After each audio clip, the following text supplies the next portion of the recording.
আসসালামু আলাইকুম। সবাই কেমন আছেন? আমি আমার ছাদের রুমে বসে আছি। ছাদের রুম বলতে এটা যে থাকার রুম এরকম না। এইখানে মাঝেমধ্যে আসি, আসার পরে বাইরের প্রকৃতি দেখি। মানে আমার বাসাটা শহরে কিন্তু আমার ছাদের রুম থেকে সুন্দর একটা প্রকৃতি দেখতে পারি। মাঝেমধ্যে এসে বসি আরকি। তো আজকে আপনাদের সাথে একটা গল্প বলবো আমার সাথে ঘটে যাওয়া। তো গল্পটা মূলত এরকম যে আমি টেলিগ্রাম থেকে একটা মেসেজ পাই কয়েকদিন আগে। একটা ফেক অ্যাকাউন্ট থেকে। আই হোপ যে সেটা একটা ফেক অ্যাকাউন্ট টেলিগ্রামে, যে আমাকে বলে যে আপনি পার্ট টাইম কোনো কাজ করতে ইচ্ছুক কিনা। আমি আসলে পার্ট টাইম কাজ করার মতো সময় নাই। তারপরেও বলল যে আসলে এটা কোনো প্যারার কাজ না, আপনি দিনে মনে হয় 5-10 মিনিট সময় দিলে পারবেন। তো আমি এরকম মেসেজ মাঝে মধ্যে পাই।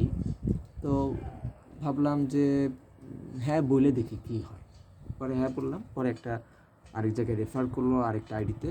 তারা আমাকে কটা সিম্পল কাজ টাজ দিল, কিছু টাকা দিল বিকাশে, প্রায় 1000 খানিক টাকার মতো। টাকার সংখ্যাটা উল্লেখ করা ঠিক হয় নাই, তাও বললাম আর কি যে 1000 খানিক টাকার মতো দিল। আমি ভাবলাম যে 1000 খানিক টাকা দিয়ে দিল কেন। পরের দিন আমাকে বলতেছে ভাই আপনার ইনভেস্ট করতে হবে, মানে ডিপোজিট করতে হবে, আপনি কিছুক্ষণ পরেই মানে উঠায় ফেলতে পারবেন, টাকাটা উইথড্র করতে পারবেন। তো আমি এগুলো মাঝে মধ্যে দেখি, কিন্তু আমার বোঝাই যায় যে এরা আসলে নিজেদের মধ্যে একটা মানে ফাইজলামি করতেছে। ফাইজলামি বলতে দেখাইতেছে যে অনেক ডিপোজিট করতেছে, অনেকে টাকা উঠাইতেছে, কিন্তু আসলে এটা দিন শেষে ভুয়া। তো আমি ভাবলাম যে এইখানেও আমি আগের মতোই কোনো ডিপোজিট করব না। আমি এইখান থেকে একদম কোনো ডিপোজিট করার ইচ্ছা নাই। তারপরে দেখলাম যে ওরা আমাকে একটা গ্রুপে নিল। গ্রুপটা আসলে একদম রিয়েলিস্টিক বলতে এখানে নতুন মেম্বার ঢুকতেছে।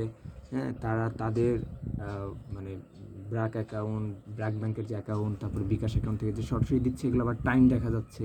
এবং তারা একদম নতুন মানুষ যে কোশ্চেনগুলো করে ওই কোশ্চেনগুলো করতেছে, সেগুলোর উত্তর দিচ্ছে। তারা একটু দ্বিধাদ্বন্দ্বে আছে, সেই দ্বিধাদ্বন্দ্বগুলো ভাঙায় দিচ্ছে, তারপরে তারা ওই জায়গায় ইনভেস্ট করতেছে।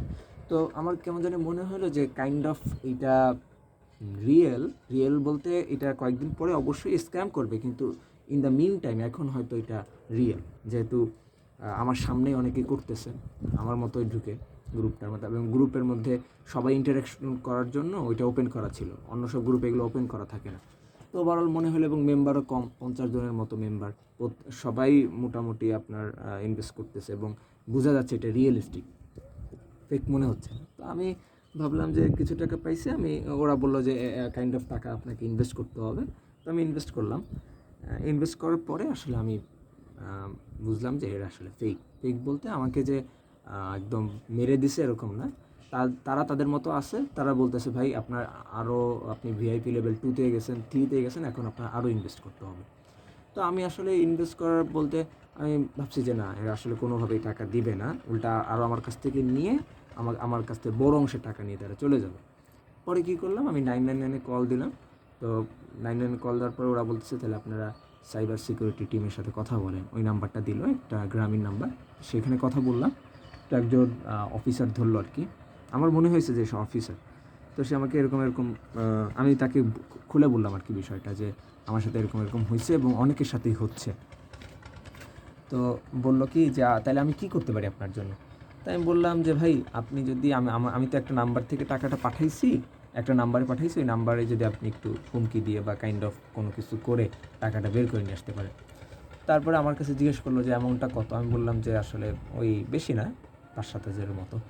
তো বলল যে আপনার তো লোভ কম ভাই, অন্য এমন মানুষ অনেক আছে যারা 50 লাখ টাকা পর্যন্ত এরকম দিছে বারবার, মানে প্রথমে একবার দিছে 10,000, 15,000, 20,000, এরকম করতে করতে 50 লাখ টাকা পর্যন্ত একজন প্রবাসী লোকের আপনার অ্যাকাউন্টে এরকম মানে এরকম ভাগায় নিয়ে গেছে 50 লক্ষ টাকা। তো আমি অবাক হইলাম যে 50 লক্ষ টাকা নিয়ে গেল, মানে এরকম মানুষও আছে। তারপর বললো যে ভাই আপনি সচেতন মানুষের মধ্যে দ্রুত করছেন, তো আপনার অল্পর উপর থেকে গেছে, তবে আপনি চেষ্টা করেন যে এই সব টাইপের জায়গায় ইনভেস্ট না করতে, এবং যদি আপনি আসলেই এটার একটা বিচার চান বা টাকা ফেরত চান, তাহলে আপনার একটা মামলা করতে হবে। মামলা ছাড়া আসলে কোনোভাবেই কোনো কিছু পসিবল না, কারণ এইসব নাম্বার অধিকাংশই বন্ধ থাকে। এবং আমি ট্রু কলার মাধ্যমে মানে ফোন দিলাম ওই নাম্বারটা বন্ধ এবং লেখা যে বিকাশ ধান্দা প্রতারক। ট্রু কলারে যে মানে ফোন দিছে, তখন ট্রু কলার অ্যাপসটা আমার ডাউনলোড করা ছিল ফোনে, তখন দেখাচ্ছিল এরকমভাবে। তো আপনার মানে আবার ওরা ঘন্টার পর ঘন্টা ওদের নাম্বার চেঞ্জ করে, ঘন্টার পর ঘন্টা নতুন নাম্বারে তারা ডিপোজিট নেয়, উইথড্র দেয়, এরকম করে। তো আসলে পুরোটাই ফেক। তো আমি আর ওইখানে ইনভেস্ট করি না। আমি শিখলাম যে আসলে যদি ফেরেশতা এসেও বলে কাইন্ড অফ যে তুমি এখানে ইনভেস্ট করো, আমি ইনভেস্ট একদম করবোই না, সোজা হিসাব।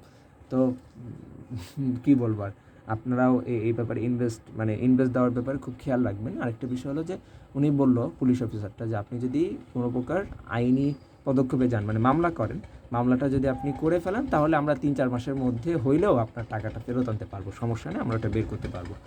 তো বললাম যে মানে মামলা করতে কেমন খরচ? তো বললো যে ভাই মামলা করার পরে আমাদের কোনো খরচ দিতে হবে না, কিন্তু মামলা পর্যন্ত আপনার খরচ, উকিল টুকিল ভাড়া টাড়া করা, লেখায় টাকায় নেওয়া, এগুলো আপনার। তো আমি ভাবলাম যে আসলে এই অল্প টাকার জন্য আর কি উকিলের কাছে যাব, এত প্যারা ট্যারা নেওয়ার দরকার নাই। বরং অল্প টাকার মধ্যে দিয়ে একটা লাইফ লেসন শিখলাম যে কোনোভাবেই কোনো দিক দিয়ে কোনো শর্টকাট ওয়েতে ইনভেস্ট করে বড়লোক হওয়ার কোনো ইচ্ছা থাকা যাবে না। লোভ খুব খারাপ জিনিস। আপনি আমি ইনভেস্ট করবো এমন জায়গায় যে এখান থেকে আমার 10 টাকা আসবে, 15 টাকা, 10 টাকা দিলে 12 টাকা আসবে। আমি 10 টাকা দিয়ে 50 টাকার লোভ নিয়ে কোনো জায়গায় ইনভেস্ট করলে আসলে এটা আসবে না। আর সবচেয়ে বড় কথা হলো যে আমি যেখানে ইনভেস্ট করতেছি সেখান থেকে আমি নিতে পারবো কিনা, তার কোনো ডকুমেন্টস আমি রাখতেছি কিনা, বা ফুল জিনিসটা, মানে এত কিছু নেওয়ার পরেও তো ডেস্টিনি ভেঙে গেছে আসলে, তাই না? আসলে সবচেয়ে বড় কথা হলো যে আমি ইনভেস্ট করা থেকে বিরত থাকবো বর্তমান সময়। বাংলাদেশে আসলে অধিকাংশ, মানে দুঃখজনক বিষয়, বলতে খারাপ লাগে, তারপরেও বাংলাদেশে আসলে ইনভেস্ট করার মতো কোনো অবস্থা নাই। তো আমি একটা ভুল করলাম আর কি, ভুল থেকে শিখলাম, লাইফে আর এই কাজ করবো না। আপনাদেরকেও বোঝানোর চেষ্টা করলাম আর কি যে এই দিকে কোনোভাবেই আগাবেন না, কোনোভাবেই না। আর যদি কখনো ভুল করে ফেলান অল্প কিছু, অল্পের মধ্যে দিয়ে যেন চলে যায়, এটা আর বড় করবেন না। তো থ্যাংক ইউ আমার এত বড় লম্বা একটা ভিডিও দেখার জন্য। আমি আপনাদের কাছে কৃতজ্ঞ, এবং যদি ভালো লাগে ভিডিওটা লাইক দিবেন আর সাবস্ক্রাইব করে রাখবেন ইনশাল্লাহ। Thank you. আসসালামু আলাইকুম।